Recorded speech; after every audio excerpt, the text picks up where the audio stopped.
ഇന്ന് തന്നെ ഡൗൺലോഡ് ചെയ്യൂ. കാണൂ നിങ്ങളുടെ ഫേവറേറ്റ് ഷോസ്.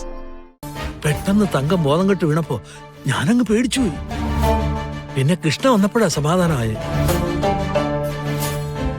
എന്റെ കയ്യിലിരിക്കുന്ന ഫോട്ടോ കണ്ടപ്പോ തങ്കത്തിന്റെ മുഖം ഒന്ന് കാണണമായിരുന്നു. ആ മുഖത്തിൽ ഒരു തുള്ളി രക്തം പോലും ഉണ്ടായിരുന്നില്ല. തെളിവ് കിട്ടുമെന്ന് അന്വേഷിച്ച് നടന്നിട്ട് ഒരു ഫോട്ടോ കിട്ടി. ഇനിയിപ്പോ ഇത് വെച്ചിട്ട് എന്ത് ചെയ്യാനാ? ഇത് വെച്ച് ഒരുപാട് ചെയ്യാനുണ്ട് പ്രകാശ. കൃഷ്ണയുടെ തങ്കത്തിന്റെ അവസ്ഥ ഇപ്പൊ വലിയ കഷ്ടാ. ആ സുന്ദരിയുടെ പുറകെ നടന്നിട്ട് കാശ് കിട്ടുമെന്ന് എനിക്ക് തോന്നുന്നില്ല. ഇനി അഥവാ കിട്ടിയാൽ തന്നെ ഓപ്പറേഷൻ ആ തുക തികയത്തുമില്ല. തങ്കയെ രക്ഷിക്കാനുള്ള പണം സിത്താര മാഡത്തിന്റെ ഇന്ന് വാങ്ങണം. അങ്ങോട്ട് ചെല്ലേ. നിങ്ങളുടെ തല വെട്ടി മതിലേ കയറ്റുവര്. ആ മുതലിനെ നിങ്ങൾക്ക് അറിയാൻ പാടില്ലാഞ്ഞിട്ടാ.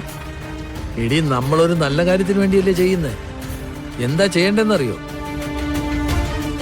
എങ്ങനെയെങ്കിലും കൃഷ്ണയെ സിത്താര മാഡത്തിന്റെ മുന്നിലെത്തിക്കണം. എന്റെ ഗോപാലേട്ട, നടക്കുന്ന എന്തെങ്കിലും കാര്യം പറ. അളിയും പറയട്ടെന്ന്. നമ്മൾ സംശയിക്കുന്ന രണ്ട് വിധത്തിലായാലും കൃഷ്ണയെ കൺമുന്നിൽ കണ്ടാൽ സിത്താര മേഡം ഒന്ന് വിറയ്ക്കും. രണ്ടുപേരെയും പ്രസവിച്ച് സിത്താര മേഡം ആണെങ്കിൽ കൃഷ്ണ അന്നു മുതൽ കോടീശ്വരിയാ. ഇനി അതല്ല, രണ്ടുപേരെയും പ്രസവിച്ചത് തങ്കമാണെങ്കിൽ ഈ രഹസ്യം പുറത്തറിയാതിരിക്കാൻ സിത്താര മേഡം എന്ത് വിട്ടുവീഴ്ചയ്ക്കും തയ്യാറാകും. അതാ ഞാൻ പറഞ്ഞേ. അത് ഉഗ്രൻ ഐഡിയ. അപ്പൊ അളിയനെ അതിനുള്ള മാർഗം നോക്ക്. എനിക്കെന്താ തോന്നുന്നേന്നറിയോ? ഇതിന്റെ പിന്നാലെ പോയിട്ട് നമ്മൾ വേറെ ഏതെങ്കിലും പണി പോയി ചാടുമെന്നാ. എടി, നമുക്ക് പോയാൽ എന്താ പോകാനുള്ളത്? ആ പെങ്കൊച്ചിന് വേണ്ടി ഒരു നല്ല കാര്യം ചെയ്യാൻ പറ്റുമെങ്കിൽ അതായി. അങ്ങനെ കരുതിയാ മതി. പിന്നെ ഒരു കാര്യം, കൃഷ്ണയുടെ അതേ രൂപത്തിൽ വേറൊരു പെണ്ണുണ്ടെന്നുള്ള കാര്യം കൃഷ്ണ ഒരിക്കലും അറിയരുത്. അത് അറിയേണ്ട സമയത്ത് അറിഞ്ഞാ മതി. എന്തായാലും ഒരു പൊട്ടിത്തെറി ഉറപ്പാ. ഹോ, എന്റെ ഭഗവാനെ കാത്തോണേ.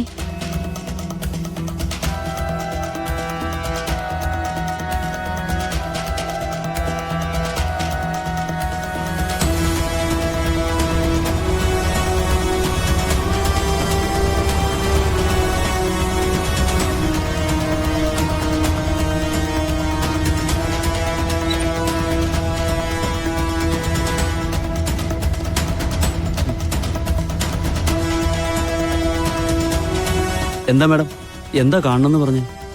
ഫാക്ടറിയിലെ ചീഫ് ഇലക്ട്രീഷ്യൻ താനല്ലേ? അതെ.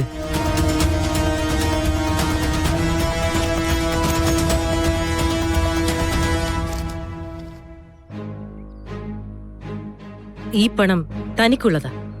അയ്യോ മാഡം, എനിക്ക് നവീൻ സാർ കൃത്യമായി ശമ്പളം തരുന്നുണ്ട്. പിന്നെ ഇതിന്റെ ആവശ്യം എന്താ? ഇത് നവീൻ അറിയാതെ തരുന്നതാ. ഈ പണത്തിന് പകരം താൻ എനിക്കൊരു ഉപകാരം ചെയ്യണം. എന്താ മാഡം? ഫാക്ടറി ഉദ്ഘാടനത്തിന് സ്വിച്ച് ഓൺ ചെയ്യുന്നത് ഗാഥയാണ്. അറിയാം. അവള് സ്വിച്ച് ഓൺ ചെയ്യുമ്പോ അതിൽ ഷോക്ക് ഉണ്ടാവണം. അവള് മരിക്കാനുള്ള ഷോക്ക്. മാഡം എന്തൊക്കെയാ പറയുന്നത്? അതൊന്നും ശരിയാവില്ല. നവീൻ സാർ അറിഞ്ഞ് എന്റെ ജോലി പോകുന്ന മാത്രമല്ല, എന്റെ കഴുത്തിന് മുകളിൽ തല പോലും ഉണ്ടാവില്ല.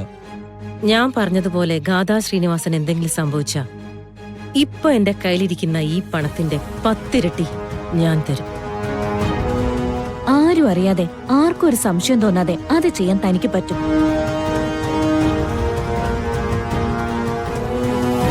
ഒരായുസ് മുഴുവൻ അധ്വാനിച്ചാലും നിനക്ക് കിട്ടാത്തത് ഒറ്റ ദിവസം കൊണ്ട് ഞാൻ തരും. പറ്റുമോ?